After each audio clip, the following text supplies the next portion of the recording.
Hello students, Ritesh Gautam here आपका स्वागत करता हूं आपके चैनल एक्सपर्ट नोट्स में।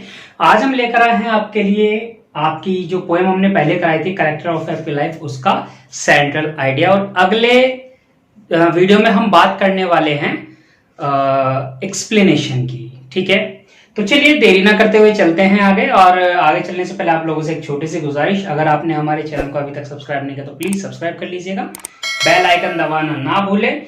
अगर आप हमारे वीडियो को देख रहे हैं फेसबुक पर तो हमारे पेज को फॉलो कर लीजिएगा, क्योंकि वहां पर आपको हमारी वीडियोस मिलेंगी। तो देखिए, character of a happy life. Guys, हम जो कर रहे हैं हम सेंट्रल आइडिया कर रहे हैं। सेंट्रल आइडिया को करने का तरीका क्या होता है, आप नॉर्मली भी सेंट्रल आइडिया को ऐसे ही कर सकते हो। ठीक है, और मतलब केवल सेंट्रल आइडिया लिख दिया। सेंट्रल आइडिया का मतलब क्या होता है, मतलब सेंट्रल मतलब कि केंद्रित, केंद्र से जुड़ा हुआ, मींस मेन पार्ट।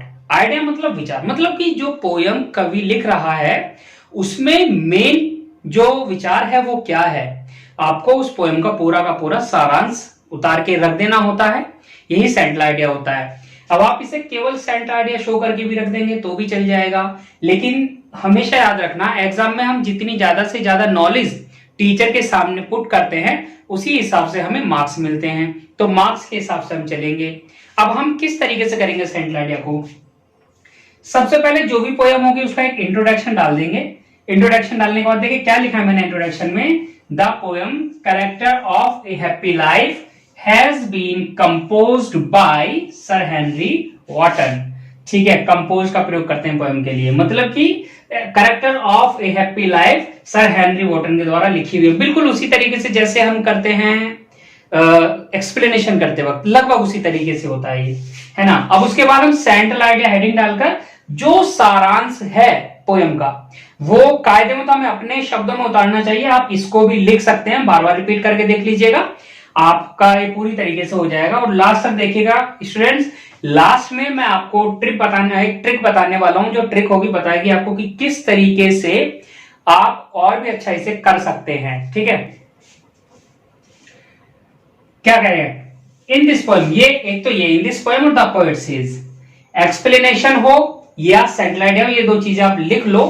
हर 3 लाइन के बाद एक बार इन दिस पोएम और एक बार द पोएट सेज अगर आप डाल देते हो तो ऐसे लगता है जैसे मैटर आपने खुद बनाया है। ठीक है, इस चीज को थोड़ा ध्यान में रखना, ठीक है ना, समझो थोड़ा इस चीज को।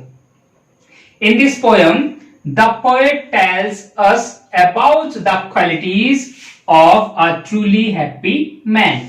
मतलब कि इस पोयम में पोएट हमें क्या बताता है, पोएट हमें क्वालिटीज मतलब गुण बताता है किसके, एक ट्रूली हैप्पी मैन के। यानी कि इस पोएम में कवि हमें ऐसे मैन के गुण बताता है जो वास्तव में खुश है। द पोएट सेज, पोएट कहता है, क्या कहता है। अब यहां के बाद सारा का सारा जो पोएम में कवि कह रहा है ना वो सारा यहां तक देखिए, यहां से मैंने सिंगल कॉमा लगा और यहां पे खत्म किया है, सब वो है। If a man does not work according to, देखिए मैं यहां से इसे हटा देता हूं, मैं बोल के इसलिए करा रहा हूं इस, ताकि आप लोग अगर समझ ना पाओ तो समझ में आ जाए। ये अकॉर्डिंग है ना, ACCORDING। ठीक, मैं इसको ठीक कर देता हूं, ये देखें। If a man does not work according to others will, others will मतलब दूसरों की इच्छा, मतलब जो व्यक्ति, कौन व्यक्ति खुश होगा, अगर कोई व्यक्ति किसी दूसरे की इच्छा के अनुसार काम ना करे वह खुश होता है। ठीक है, आगे क्या है, he is not a slave to his passions, वो अपनी पैशंस का स्लेव नहीं है, गुलाम नहीं है। ठीक है, पैशंस का मतलब क्या होता है, तीव्र इच्छाएं, लाइक क्रोध, ठीक है, अत्यधिक प्रेम, वो भी हमारी जो है वो पैशन ही होती है। मतलब ऐसी इच्छाएं, ऐसे हमारे गुण जो हमारे काबू में नहीं रहते हैं। ठीक है, तो जो हमारे काबू में नहीं रहते हैं ये उसके गुण हैं जो सच में हैप्पी होता है। If he is free from ill wills बुरी इच्छाएं, बुरी भावनाएं, जेलसी मतलब ईर्ष्या, वरीज मतलब चिंताएं, एंड र्यूमर्स मतलब अफवाह, है ना, अफवाहों से। और क्या करें, अगर वह व्यक्ति बुरी भावनाओं, ईर्ष्या मतलब चिंताएं और अफवाहों से मुक्त रहता है, he does not envy one's progress, वो किसी की उन्नति से भी प्रोग्रेस नहीं करता। कई बार होता है ना कि उन्नति से प्रोग्रेस करने लगते हैं तो उसे सामने वाले को कुछ मतलब, हाँ सॉरी प्रोग्रेस नहीं, उन्नति से हम थोड़ा ईर्ष्या करने लगते हैं तो उससे सामने वाले का कुछ नहीं जाता, जो भी जाता है हमारा जाता है। हमें यहाँ जलन फील होती है, हमारी खुशियां जो है वो थोड़ा सा इधर उधर हो जाती हैं, भटक जाती हैं, है ना। तो he does not envy one's progress, यानी कि वो किसी की प्रोग्रेस से ईर्ष्या नहीं करता। He lives alike in weal and woe, weal WEAL, weal WOE woe, weal and woe होते हैं सुख दुख, अलाइक मतलब एक समान, मतलब कि वो सुख और दुख में एक समान रहता है। ही रीड्स गुड बुक्स, वो अच्छी किताबें पढ़ता है। And passes his time with good friends, और वो अच्छे दोस्तों के साथ अपना समय व्यतीत करता है। He neither has a hope to rise nor fear to fall, उसे ना तो उन्नति की आशा होती है, उन्नति करने की आशा कुछ नहीं होती, और ना ही उसे फियर टू फॉल, गिरने का डर होता है। दो ही हैज नथिंग, यदि भी उसके पास कुछ नहीं होता है, येट ही हैज ऑल, फिर भी उसके पास सब कुछ होता है। क्यों? Because he is really happy, क्योंकि वो वास्तव में हैप्पी है, खुश, और यह मैंने खत्म कर दिया, है ना। तो जो हमने पोएम में पढ़ाया था वही चीज यहां पर लिख दी है। अब आप अगर चाहते हैं तो आप इसको उतार सकते हैं, अभी पूरी नहीं हुई है गाइस ये, मैं अभी इसमें एक चीज और कराने जा रहा हूं, उसे भी अगर आप ऐड कर देंगे तो और ज्यादा नंबर आ जाएंगे। यहां तक छोड़ देंगे तो भी कोई प्रॉब्लम नहीं है वैसे, लेकिन देखिए अच्छे नंबर चाहिए तो थोड़ा अच्छा करके देना पड़ेगा। अगर आप केवल सेंट्रल आइडिया लिख देंगे तो भी नंबर ही आने हैं, है ना, लेकिन आपको 7 नंबर चाहिए, है ना।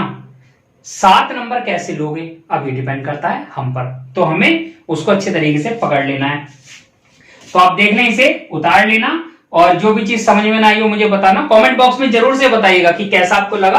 अब आगे चलते हैं, इसका आगे का जो पोर्शन है वो भी करा देता हूं जी। आगे देखिएगा, इसकी मैं बात कर रहा था पोएटिक क्वालिटीज, मतलब जो पोएम होती है, हर पोएम में कुछ पोएटिक डिवाइसेस यूज होती हैं। मैं ये नहीं कहता कि आप सारी बताओ, जितनी आप निकाल सकते हो उतनी लिख दो, वो जरूरी है, ठीक है। मैंने भी यहां पर ज्यादा नहीं बताया, ऐसा नहीं है कि केवल 3 डिवाइस यूज हुई है पोएम में, और भी डिवाइसेस यूज हुई हैं।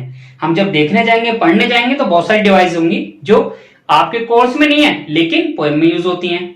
जरूरी नहीं है कि उन्हें भी आप लिखो, एटलीस्ट उतना तो लिख दो जितनी हम जानते हैं, ठीक है। अगर हम ऐसा करते हैं तो इससे क्या होता है कि वो बहुत अच्छे तरीके से हमारा हो जाता है रेडी। ये 8 नंबर का है, 7 का नहीं होगा मेरे ख्याल से, सेंट्रल आइडिया देखना पड़ेगा मुझे। ये टोटल 15 नंबर का बैठने वाला है आपको, एक्सप्लेनेशन और सेंट्रल आइडिया। मैं आपको दोनों चीजें समझाऊंगा, बताऊंगा कैसे होती हैं। अब यहां देखें पोएटिक क्वालिटीज में क्या करना है। द पोएट हैज यूज्ड, क्या यूज किया है, मेटाफर इन, मेटाफर लिखा, इन मतलब वो लाइन हमने लिख देनी है ब्लैक पेन से जिसमें मेटाफर है, और वो लाइन क्या है, whose armour is his honest thoughts, ठीक है। मेटाफर क्या होता है, मेटाफर होता है जब हम बिना एज या बिना लाइक के तुलना कर देते हैं, है ना, तुलना किसी अन्य से, है ना, विपरीत होना जरूरी है। ऐसा नहीं है कि आप आदमी के आदमी से तुलना करें तो भी मेटाफर हो जाएगा, ठीक है। कुछ रूल होते हैं, वो मैं समझाऊंगा जब आपको फिगर ऑफ स्पीच बताऊंगा कि किस कंडीशन में केवल एक सिंपल कंपैरिजन बनता है और किस कंडीशन में वो फिगर ऑफ स्पीच बन जाता है, ठीक है। तो यह क्या है, whose armour is his honest thoughts. तो आर्मर क्या होता है, आर्मर होता है कवच, है ना। अब यहाँ विचारों को कवच से तुलना कर दिया गया। देखो कवच एक अलग चीज है, एक धातु है, विचारों के इंसान के माइंड में होते हैं, तो दोनों की तुलना कर दी गई, ये मेटाफर बन गया, क्योंकि यहाँ पे कहीं भी लाइक नहीं है, एज नहीं है, ना। क्योंकि अगर हम लाइक और एज से तुलना करते हैं तो उसमें बन जाएगा वो सिमली, ठीक। अब ये तो एक हो गया, दूसरी देखते हैं पर्सोनिफिकेशन इन। पर्सोनिफिकेशन इन करके डाला, अब पर्सोनिफिकेशन वाली हमने लाइन यहाँ पर लिख दी। क्या ये ब्लैक से लिखना गाइस, ठीक है, ये हेडिंग ब्लैक से लिखना होगा आपको, और जो ये है ये पोर्शन ब्लैक से लिखें, थोड़ा सा बड़ा करके लिख दें। फिर ऐसा कर सकते हैं आप स्केच से लिख सकते हैं अगर वो आर पार नहीं हो रहा आपकी नोटबुक के, ठीक है। और फिर इसे भी ब्लैक से आपने शो करना है इन्वर्टेड कॉमास के अंदर कोट मार्क के रूप में, ना। सेम यहां करना है। अब इसका देखें क्या है यहाँ पर, whose passions not his masters are। देखिए मास्टर जो बनते हैं, मालिक जो बनते हैं, वो लोग होते हैं, इंसान होते हैं। अब जब किसी भी निर्जीव को या किसी भी ऐसे व्यक्ति जो सामने नहीं है हम उसे संज्ञा दे दे इंसान की, तो वहां हो जाता है पर्सोनिफिकेशन, मतलब उसे पर्सोनिफाइड कर दिया, उसे ऐसे काम करा दिए जैसे व्यक्ति करते हैं, तो वहां बन जाता है पर्सोनिफिकेशन। तो पैशंस को यहाँ मालिक बना देगा, पैशंस फिर से अगेन विचार है, पैशंस को यहाँ पर्सोनिफाइड किया गया है।